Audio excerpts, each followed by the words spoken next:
Hello, and welcome to another episode of eBay Scavengers. This is episode number 108 on ebayscavengers.com. And Jay and I, Ryan, are talking about what's going on in our store this week. Yep. So, how was this week for you? It was amazing because we had 3 huge sales. I was even looking at our logs on the website, and you can see what people search for when they come to the blog. And I was noticing people were searching for things like, why is it slow on eBay in March? Yeah. So I know we aren't the only ones, and I've heard other people say it on their own blogs. But for us, things really picked up this week. Yeah, so one of the sales was a Burberry jacket. And we bought this at a thrift store for a high price, higher than we normally do. We bought it for $70. Right. But, some Burberrys don't go for very much. But this one had its wool and camel hair liner, which is removable. I mean, and let's just be clear, because we are very big advocates of, we spend $1, $2, $3, rarely more than $5 on items. Because, again, we like to make, if possible, $30 on an item, or at least 10 times as much. So, do the math. I mean, that's where the work pays off. It doesn't make sense if you're paying things, if you're buying things for $5 to $8 and only selling them for $20, the math doesn't really work. Right. So this is an example of where we are willing to spend fairly big investments because we think we can make a lot of money. So there was a Burberry jacket, and what was funny is I think it was the exact size, and it had the liner and everything, that sold on eBay for $800. Right. And I was like, that is the exact same jacket we have. So I'm putting it up for $800. And plus, as a scavenger, these are the choices we have to kind of make on the spot. We were in this store that does like estate sale stuff, and we saw this thing. I was doing searches on my phone. I always do it kind of in a hidden way in the corner, so I don't look like one of those people doing searches. Right. And I saw that they do sell. I was thinking we would get like $300. So I was thinking, pay $70, sell it for $300. If we make about $200, it's profit. Right. So, but this is one of those times where we actually made 10 times as much. Yeah, we made 10 times because I had $7.99 make offer, and I had gotten some offers. It was like 100, 200. And I was like, you know what? I know we can sell this for much more, at least 300 to 400. Right. This guy in Japan, it was a global shipping person from Japan. He offered $700, and we had it up for $800. We were like, I'm course. like, I will take that right away, and he paid right away. And I think it's an example that global shipping doesn't always turn people away. I mean, there are people who are willing to spend its money because they're still getting a great deal. If you try to buy a new Burberry coat. It's what? $1,500 to $2,000 for a Burberry, which many of you, I'm sure, are like, what? Right, and I would never send something like this first class into a national without. Well, and also, tracking. I think he factored in the shipping cost, and he offered $700, and was like, that'll help cover the shipping costs. We also had another big sale. We sold this. It's like a binder maker. If you work in like a real estate office or an office and you're doing a presentation, you make these little binder things with like transparency. But it's like a lot of you have seen like a spiral binder, but this is a thermal binder. So you throw your documents into this binder and you put it on a heat source and it melts it. We bought it at a yard sale for, I think it was $15, which again is high for us. But I think you did some searches while we were there. I had just done a search on eBay, not a special app, just on the eBay app, just on sold at listings, and saw that someone had sold it for $500. And so we bought it. We take it home. We take pictures of it. It's been in our store for a year. We haven't had a peep out of it. It was only followed by maybe one person, no offers or anything. No questions, nothing. And then someone out of the blue buys it outright. So this, again, is an example of if you have something that's worth, that has its value to it, but it's a really weird item. Yeah. It's all about being patient. So Right. that worked out for us. So that actually sold for the price we had on it. We had to make an offer. It sold for $550. Plus he paid, the thing weighed all together because it had some accessories and extra binders with it and stuff. It weighed 32 pounds. So he paid $85 to ship it across the country, priority. So. And then, you know, as we've talked about, we've really been getting into buying and selling art. You know, not like big fancy name art, but just all the art that you see at thrift stores and estate sales. And we actually sold a piece of art this week for how much? $250. Yeah. So those 3 sales, I think those 3 sales happened within 24 hours of each other. We were just like, whoa. And so we say this not to brag or to show off. Right. It's just more about, I mean, most of our sales this week, again, are like $20 items, $30 items. You know, on the blog post for this podcast, we always put the average amount of things that sell so you can kind of see. But these big sellers are always cool. And we always say you aren't going to sell these big things unless you list them. I noticed some sellers either tend to shy away from things that cost a lot, or they're afraid of shipping it, or they don't know how to identify it. And we just want to say those things are out there. You know, when you're finding that old pair of shoes, I promise you, there are these higher cost items that are sitting close by. You just have to keep your eye out for them. And so this week is just like Jay's saying, it's an example of like, sometimes you have really big weeks, you know, and sometimes you have really slow weeks. And hopefully by the end of the month, it evens itself out. Right. But, you know, we don't sell a $700 jacket every week. I wish that we did, but, you know, but we took that chance and it did pay off.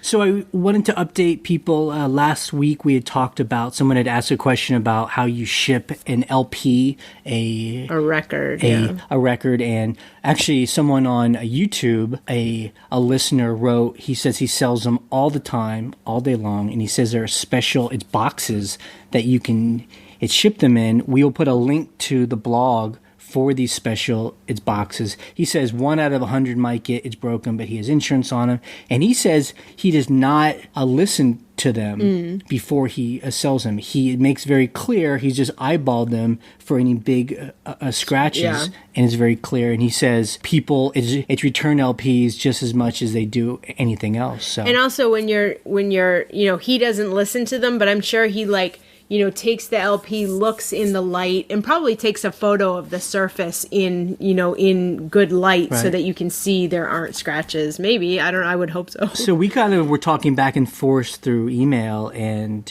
he has a good thing it's going. You know, because I see them at auctions or at thrift stores. No one really pass them up. No one really wants these things, and he'll buy big boxes of them, and then he says most of them don't sell for a whole lot. $10 here, $15 there, but he says every once in a while he'll get one that sells for $200. Well, yeah, he'll get a rare one. I think just like anything, it's about being passionate about it. If you're into albums and the album art and the music, cool. You should do it. They're easy to store, and if there's an easy way to ship them, that's awesome. Oh, and I think another thing too is that I was thinking about with records, and this is the same with books.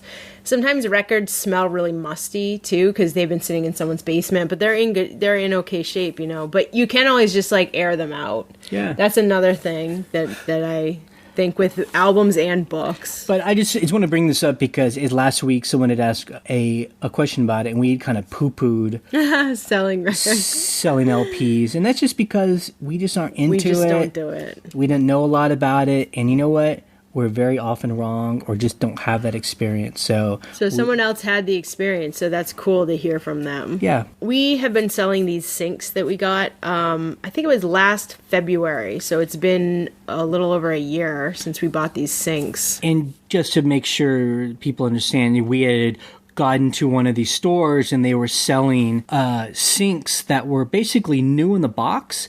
And they were Kohler expensive sinks that people had sent back because the box was torn or something. It was ridiculous. And we bought them for like $15 each. Yeah. And so I think we bought like 18 sinks or something. And we sold most of them. But I had a pair of matching sinks that were not as fancy as the other ones. So this guy gave me an offer and I accepted it for $85 free shipping for each sink, which is insane. I did not want to do that, but I did take the offer because I want to get rid of the sinks. And I packed them very well, as best as I possibly could. Every single sink I've sent to anyone has not gotten broken. And what was sad was one of them broke into like a million pieces. Although the other one, which was shipped at the exact same time, was fine. So that was a little bit of a bummer. But I did have USPS insurance on it, which came free because I actually shipped them priority.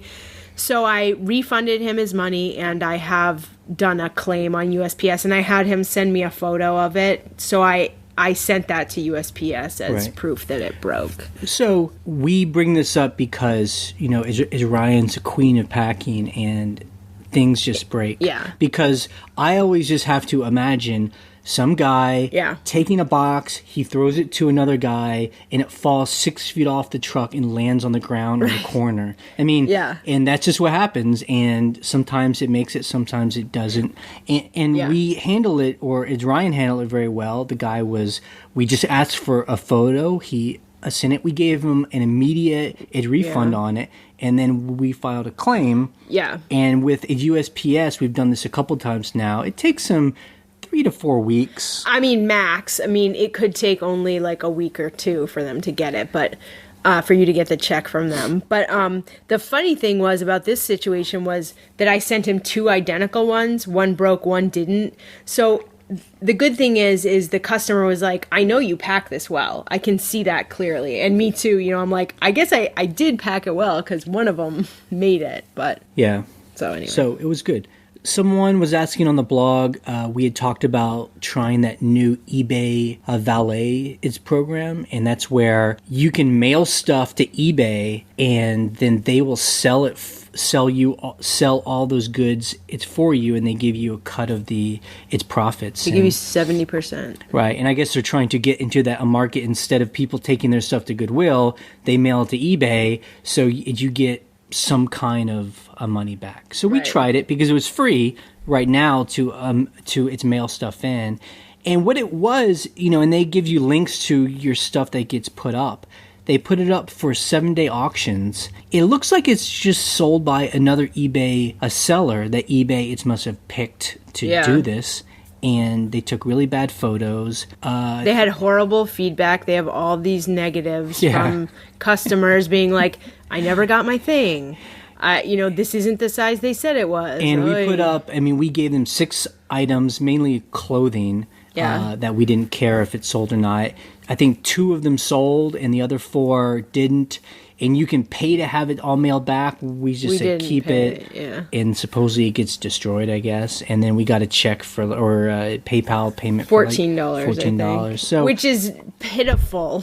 So, I mean, again, I think the reason why people are interested is like, I have all this stuff. I don't want to have to put it up. It's myself. Can someone else do all the work and I get filthy rich? And the answer is it's not that way. So so it just, I mean, basically eBay Valet is for people who don't sell on eBay. If you already sell on eBay, just do it yourself. And it really, what it seems like they're trying to ask for, because if you go to the eBay Valet page, they really want people to send in like iPhones and jewelry and designer shoes that have not been worn. So I mean, they want the stuff that's going to sell for high dollar items, no matter who puts sells it. I mean, that's the easy stuff to sell, like a Burberry jacket. Like that's the easy stuff to sell it yourself. So and you make it's money, you know. So eBay Valet, we do not recommend it for people who would be listening to this podcast. You guys don't need it. Just to give a quick update too, I've been talking about my telephone, about, you know, as Scavengers, we try to get our costs as low as possible. I was unhappy with AT&T because I was paying a lot of money per month. $100 per month. Yeah, and so I checked out Ting.com, Ting, and I bought a phone. I just got hooked up about a week ago. The cool thing about them is that you only pay for what I use every a month, so it's perfect. So if we're at home on Wi-Fi and I'm not doing a lot of calls, it looks like my bill's not going to be more than like $20. But then if we're out and about, you know, at a work or something, and I have to use more, I'll just pay for that. So yeah, but hopefully you're not paying $100 a month. Hopefully it's like 20 to 30 max. So at the end of the month, when I actually get my Ting bill, I'm actually going to do a blog post where I do a comparison between what I was paying with AT&T and now with Ting, and that's on the Sprint network, which is strong in our area. So that's cool because, again, if we can save $100 and something a month on our phone bills, I mean, that's sick. And that's great. Two of us paying $100 on AT&T. So it's $200 a month for our cell phones, which, like we said, most of the time we're working at home and we're on Wi-Fi and we don't make phone calls very often. I mean, so why are we paying that much? Yeah. So we had a return this week that was kind of unusual. This one lady bought something from us and she started an automated, hassle-free return.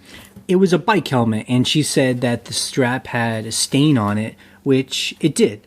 And we didn't show the stain, and so we were willing to take its return. And so she started an automated return. Which is fine. Nothing really had to be said. It was like she said the item was, I guess, defective and it had a stain. She didn't want it. She's going to send it back. No big deal. So the next step for her would have been to print out the return label from the hassle-free return and slap it on the box and mail it.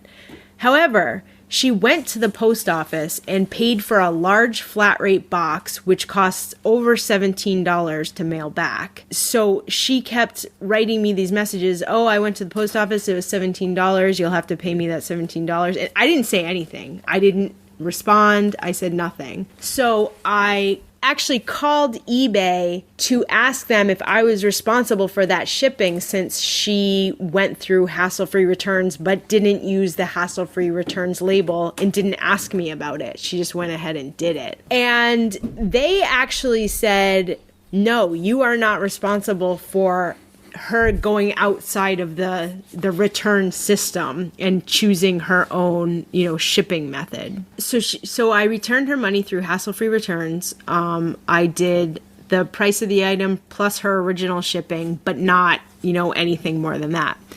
So she didn't say anything for a couple of days, and we're just waiting for her to say something. And she actually emailed me off of eBay. I guess because she had my email through PayPal. And she was actually really nice about it. She was like, you owe me 17 plus more dollars, blah, blah, blah, blah, blah. And I wrote back to her through eBay because I want it to be documented through eBay messages.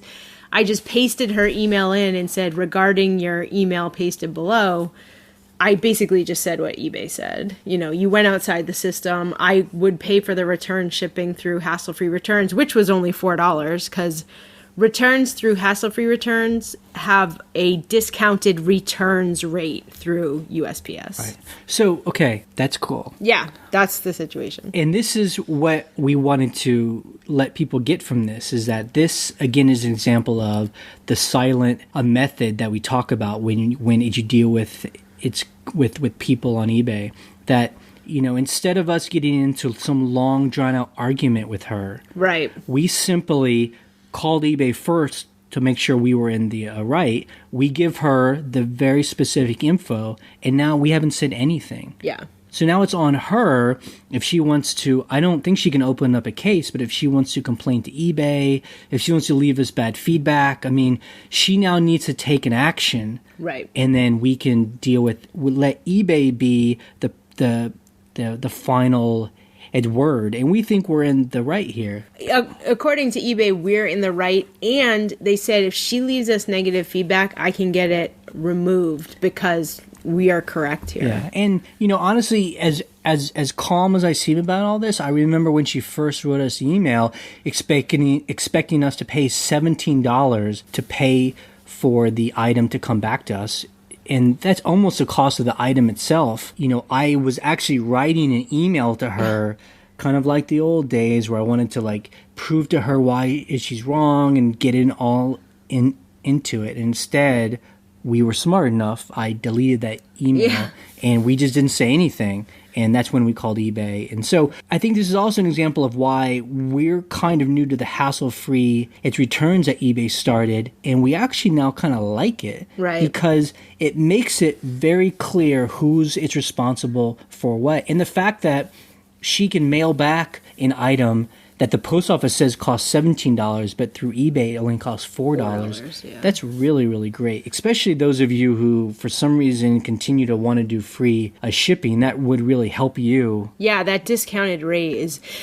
So my argument was, the reason I opt into hassle-free returns is partly because you get a discounted rate on the returns. So if the customer's paying for it, they don't have to pay as much. If I'm paying for it, I don't have to pay as much. So it's a good, benefit to that. And the, thing to take away from this is not like, we want to screw customers. Right. The thing is, we just want to take its responsibility for what it's responsible for, and the customer needs to do the same thing. Right. So if we do something wrong, we're glad to take its responsibility. Like, we did not show this stain on the strap. We'll totally take it back. Give her shipping. But if she chooses to go outside of its return policy, then she needs to take its responsibility. And this would be the same way if she bought on Amazon.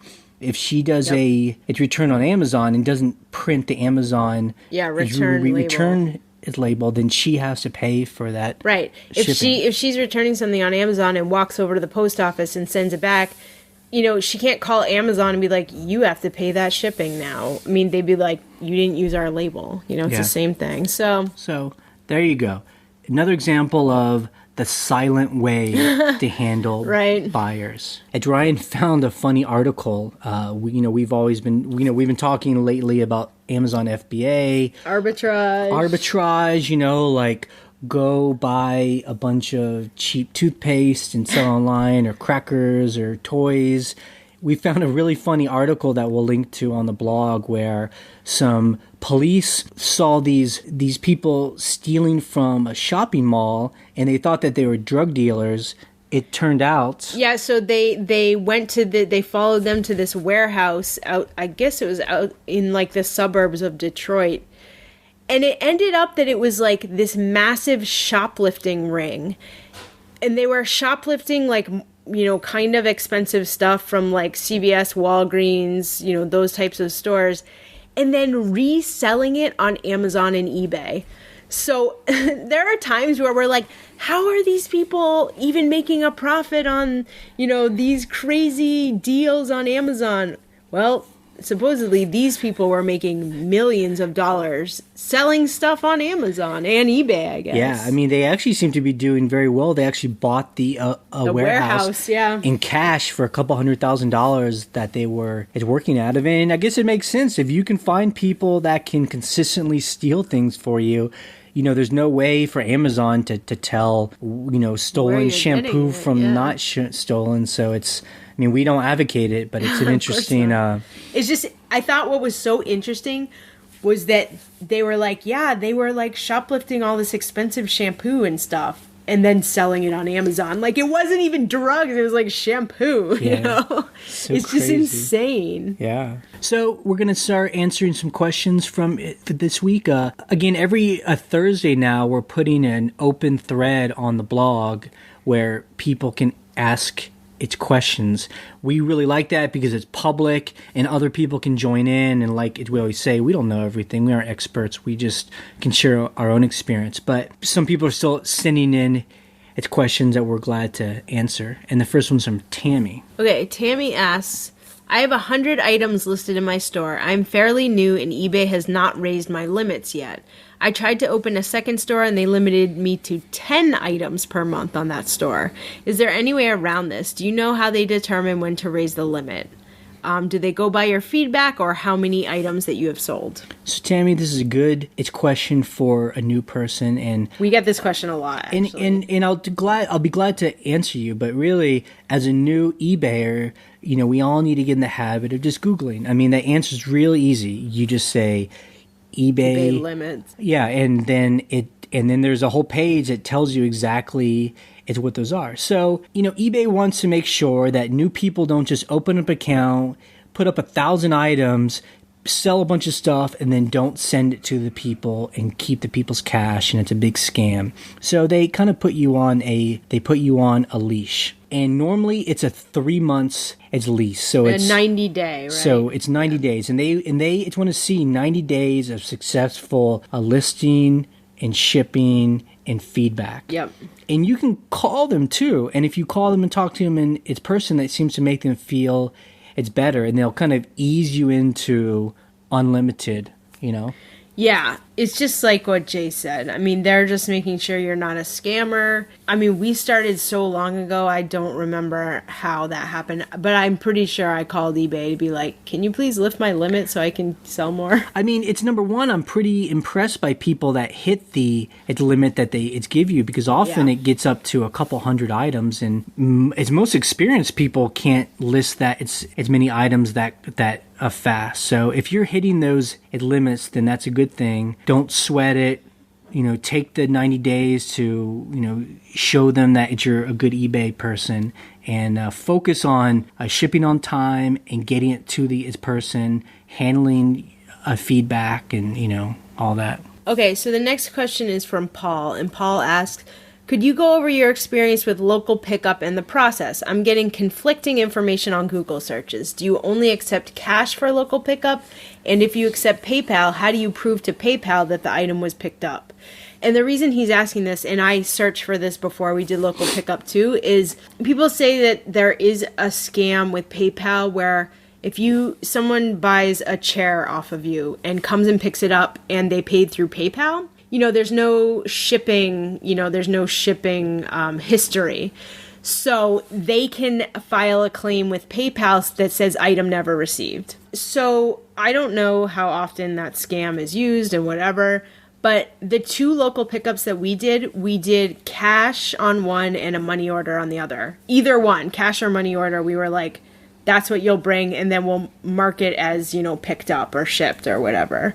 And that way, you have the money. They can't get their money back from PayPal. I mean, honestly, if you've ever sold on Craigslist, the two local pickups we've ever done, we treated it like a Craigslist sale. Yeah. You know, we told them to come, they could check it out, they could test it, and then if they're cool, it's with it, they have to, again, cash or a money order. A money order, and both those work fine. Yeah, so I think that's the best way to do it, because that way they have paid you and they have left, and there's no way they can do a chargeback or whatever. Like, you've got your money. So that, to me, is the best method for local pickup. So the next question is, do you think it's refreshing RSS works to increase sales? And then he links to a video that shows you how to do it. And RSS just means like your listings in eBay are in an RSS feed where you can refresh those. And what he thinks is, and I watched its video, he thinks if that's done, eBay will put your listings and make them fresh and new and put them higher up in his rankings. And that was from Joe, the shoe guy. And, you know, honestly, this is just our experience. Yeah. This is our opinion.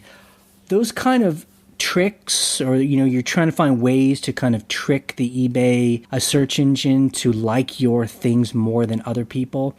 Yeah. I don't see any kind of scientific proof that it works. I mean, if you actually do that and your sales double, or if they increase, or if you can show that you're number 10 on the page and now you're number 1, I mean, then cool. Then I guess that's how it works. That's the only way you actually know. We've tried a couple of these things because we like to do experiments. I mean, one day, Ryan spent 3 days ending our 3,000 items on eBay and putting them up as if they are brand new items. We didn't see any change at all. We had no extra sales, no anything. It was just a big headache. So I think all that stuff are just like people's kind of like they think, or they wish that it's going to work. But I don't think it does. And even if it were to work once, I mean, eBay's a multi-billion-dollar company. I don't think their search engine would be that easy to trick. Yeah. I think maybe if it might work once, they have something in the algorithm where if your feeds are redone too many times, they do something to keep your stuff down. So again, we're glad to be wrong. if people can prove scientifically that these things work, that's cool. But I just think the amount of time it takes to do all these little tricks is time I don't list or take photos. Exactly. Like when I first heard about ending all your listings and then relisting them, I know people were like, it's so easy, just do that. I do not have time to do that. Like I could spend that however long it takes to do that, depending on how many listings you have, to list. Yeah, I mean, and plus it doesn't.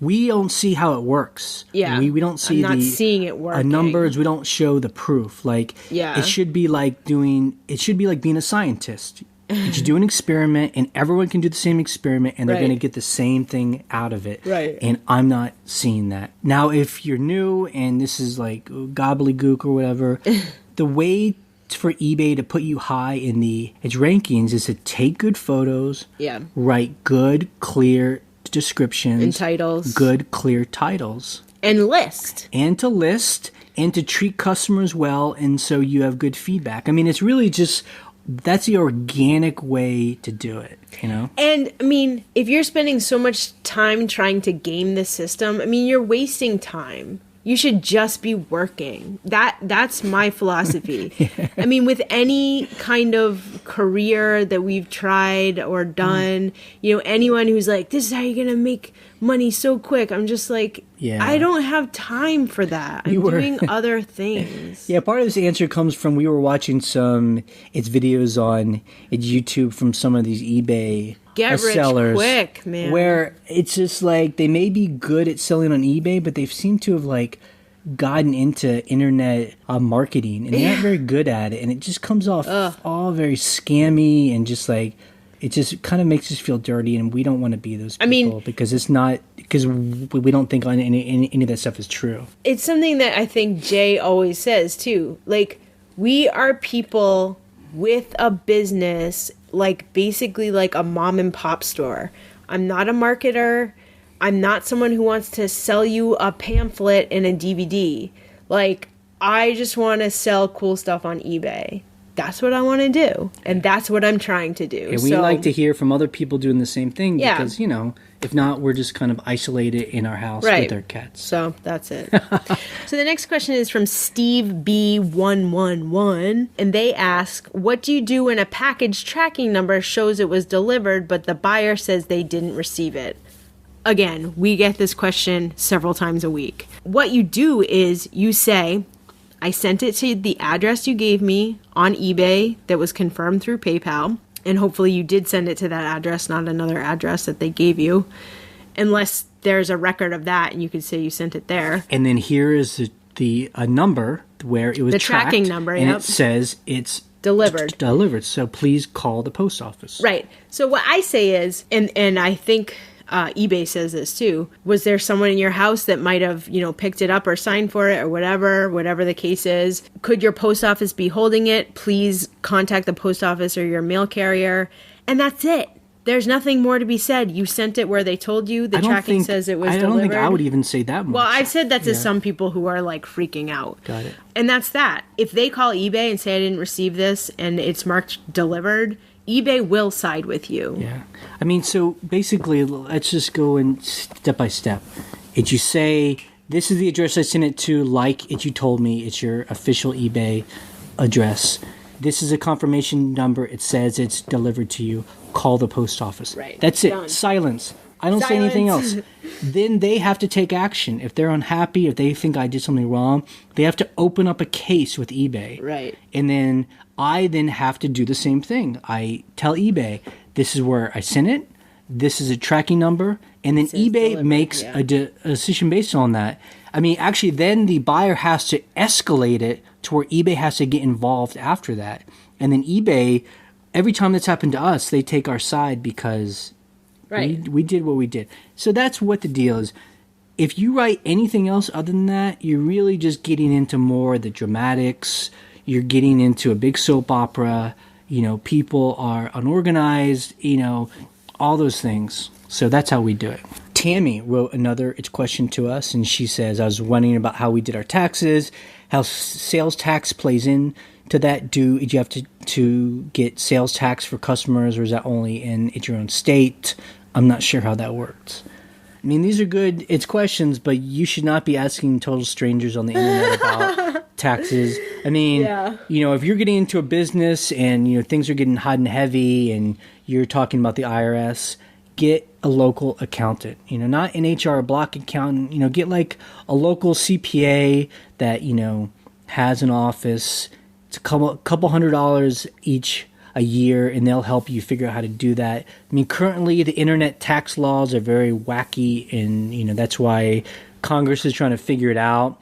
Right now, there's some gray areas, but I mean, what's clear is online sellers are supposed to collect sales tax from customers in their own state, and that's how it works. And your accountant can walk you through that. If you can Google it too through it's your own state, and that's how it works. So I hope that helps. All right, guys, thank you for listening today. We want to remind you that you can subscribe to this blog by email. You just go to ebayscavengers.com, and on the right-hand sidebar, you can put your email in. So it's whenever we put a post up, it will come right to your email. You can also subscribe to us on iTunes. So that way, when we post something, you can just put it right on your iPod or hear us. And if you leave us a review, it would be nice. An iTunes review. Yeah, we always love that. That's nice because it kind of helps people find us because we have lots of good reviews. And just remember too, every Thursday on the blog, ebayscavengers.com, we have it's question and answer, and those have always been fun. So our next podcast, we are actually speaking with a fellow eBay seller and scavenger in the UK. His name is Tom, and he mostly makes a living selling cool stuff on eBay in England. And it's exciting for us because, we always love to talk to scavengers outside of America because it's done it's differently. Yeah. So it'll be cool to hear. Bye. Thanks. Bye.